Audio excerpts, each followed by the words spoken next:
Salut, mon nom est Ndigo Biweli Germain. Je suis un chef traditionnel camerounais, auteur, inventeur et chevalier de l'ordre de la valeur. Je vous invite à découvrir dans ce vidéogramme un document dont les éclairages susciteront à coup sûr une grande effervescence à travers le monde. Prenez le temps d'écouter avant de juger, de peur de passer à côté d'un faisceau de révélations qui bouleverseront, j'en suis convaincu, la vie sociopolitique, économique et culturelle de vos États dans les toutes prochaines années. 50 éclairages pour un monde meilleur.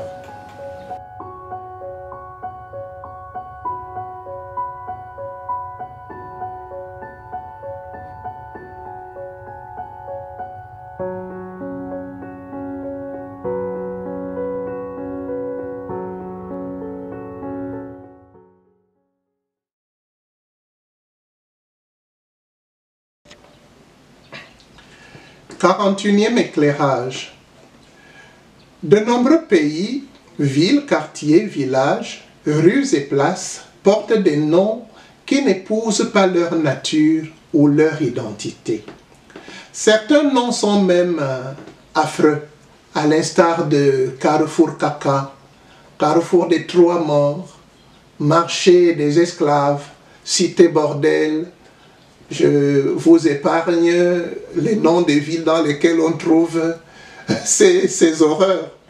Nous devons changer ces noms, car une rue baptisée du nom d'un criminel est une rue criminelle. Dans les mairies, les officiers d'état civil doivent recueillir des informations sur la signification des noms qu'on donne aux enfants. Le nom ne doit pas porter atteinte à l'intégrité morale de l'individu, ou encore lui cacher sa vraie nature ainsi que son identité.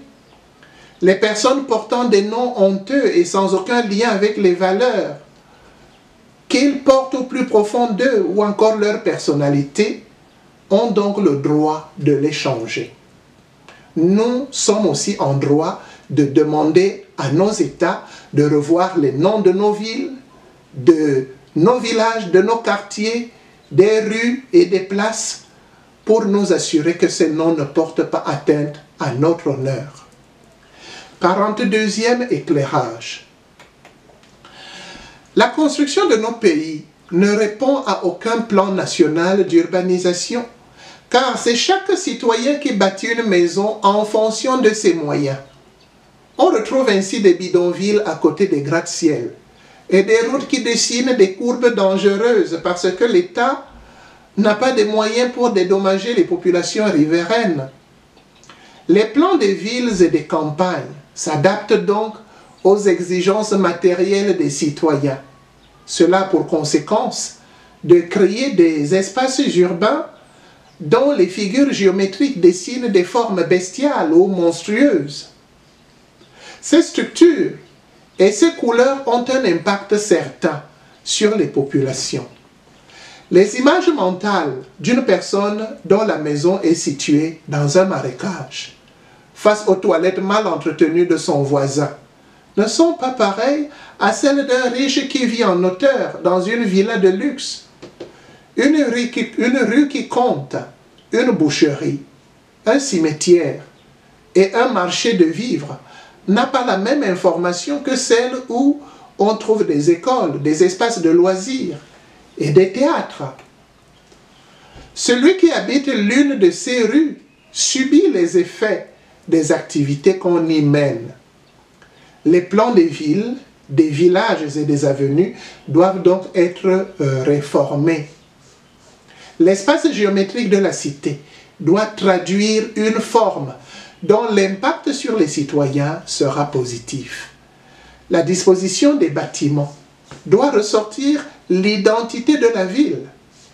Si la cité porte le nom d'une fleur par exemple, l'emboîtement des bâtiments doit ressortir l'image d'une fleur et l'ensemble des quartiers ou des villes situées autour de cette métropole doit se conjuguer à cette cité pour créer une forme significative. les nouveaux architectes doivent s'initier à cet art, à cette architecture grammairienne, orthographique, et nous sortir de l'horreur des cimetières dans lesquels nous vivons actuellement et que nous appelons villes. 43e éclairage. Les cimetières, justement, seront effacés de la carte de nos pays et de nos villes, car ils occupent des espaces inexploitables dans nos cités et ils dégagent parfois des odeurs insupportables pour les riverains. Les tombes doivent désormais être bâties en profondeur et on accédera à ces nécropoles par des ascenseurs. De grands cimetières virtuels devront être ouverts dans des bâtiments du souvenir. Et chaque famille y confiera les images, les actes de la vie et les souvenirs du défunt à des informaticiens qui les préserveront dans des disques durs. On pourra alors se connecter à ces serveurs par des applications et visiter les tombes de ses proches parents, par exemple sur le net. 44e éclairage. La nationalité d'un pays ne doit pas s'octroyer sur la base de celle des parents, car l'identité d'un pays n'est pas déterminée par la chair ou le territoire national, mais par la culture et les institutions de l'État, comme je l'ai dit plus haut. On n'est par exemple pas camerounais parce qu'on appartient à l'une des 237 tribus du pays. Certains membres de ces tribus ont des nationalités étrangères. Par exemple, il y a des Douala, des Bamileke, des Maka, des Ntoumou qui ne sont pas camerounais. Il y a des Ntoumou au Cameroun, des Ntoumou en Guinée équatoriale. Il y a des Fang au Cameroun, des Fang en Guinée équatoriale. Donc appartenir à l'une des tribus ne doit pas nous donner la nationalité. La nationalité doit plutôt être octroyée à toute personne qui épouse la culture, les valeurs et les institutions du pays dans lequel il vit. Elle doit également être enlevée à toutes les personnes qui ignorent tout de leur pays et vivent en marge de ces institutions. L'amour crée la famille en unissant un homme et une femme qui ne sont pas des frères. La nation est également une grande famille, faite d'étrangers qui sont unis par le lien d'amour. Celui qui aime un pays avec ses populations, sa culture et son histoire doit être intégré au tissu de la nation, s'il en fait la demande, car par l'esprit, il n'est plus étranger à ce peuple. Le repousser, c'est porter atteinte à l'intégrité du pays. 45e éclairage. Un homme qui porte en lui les valeurs caractéristiques d'un pays doit être naturalisé, comme je viens de le dire, sans considération raciale, tribale ou linguistique. Cela doit favoriser les mouvements migratoires au XXIe siècle et mettre en valeur les terres qui sont faiblement peuplées dans de nombreux pays.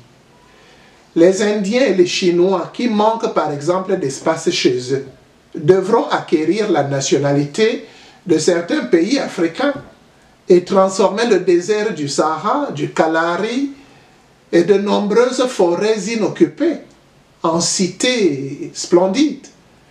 Les Africains, les Européens et les Américains pourront également s'installer dans les pays qu'ils aiment et dont ils maîtrisent la culture.